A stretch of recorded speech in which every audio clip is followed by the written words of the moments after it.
Here now, Republican Congresswoman Ashley Hinson from Iowa. Congresswoman, good evening to you. Your reaction to the video that we just showed of these 300 migrants, mostly male, trying to push their way into this country, and what Senator Lindsey Graham had to say about it. Well, I think it's very clear, Jackie. Amnesty is not infrastructure, and that's, I think, the thing that the American people realize. Infrastructure is roads and bridges and locks and dams and ports.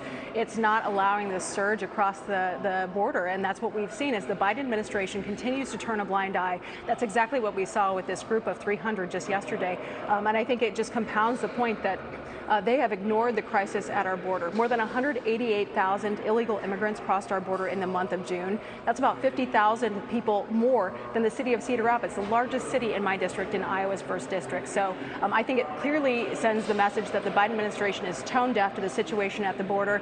And the infrastructure bill, this spending package, is clearly not the place to be having the discussion about any immigration issue. We need to secure the border and focus on the real issue here, which is infrastructure. Here's one way that you could spin it as infrastructure. It would be a little ironic, but bear with me here. If you actually were finishing the wall, I could understand that it was infrastructure, but they don't want to do that. Right.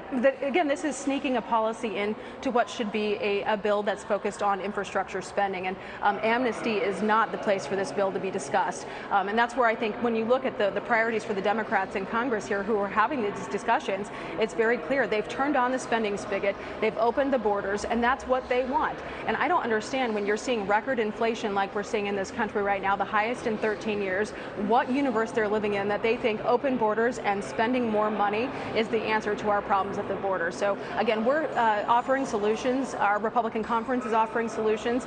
Return to the Trump era policies, build that border, secure our border. It's really about the safety and security of American families. Well, what I'm hearing from you is what I heard from the senator as well. This is a power grab. Your thoughts on how this struggle and this push and pull is going to work out? Absolutely. Well, I serve on the House Appropriations Committee and the House Budget Committee. It's very clear that they can't follow the rules to get things done, so there's circumventing process in order to do that. I think that's disrespectful to taxpayers. We are seeing inflation as a direct result of that $1.9 trillion spending package that they did the same thing for back in March. We need to be focused on targeted spending, respecting our taxpayers and the safety and security of Americans by securing our border. So that's what we're offering, and it's very clear that they are not listening and they have turned a blind eye to these challenges our country is facing. Yeah, and as we look at these bills, and we look at the infrastructure bill in particular, they want to try to push a $3.5 trillion bill through. I mean, massive, massive amounts of spending on a huge amount of spending that we've already done. The average American is feeling the impact of this through inflation, the cost of gas at the pump, the cost of food in the grocery store, the cost of dining out. This is difficult for Americans. And now we're talking about what the Fed is calling transitory. That may not just last, until Labor Day. It may go through to the end of the year. This is having a huge impact on our daily lives. Right. I'm a mom who drives a minivan from Iowa. I understand what a grocery bill looks like. Yeah. I understand what it's like to fill up your gas tank. Those are the real kitchen table conversations that are happening back in my district. And it's very clear there's a disconnect with the policies coming out of the Biden administration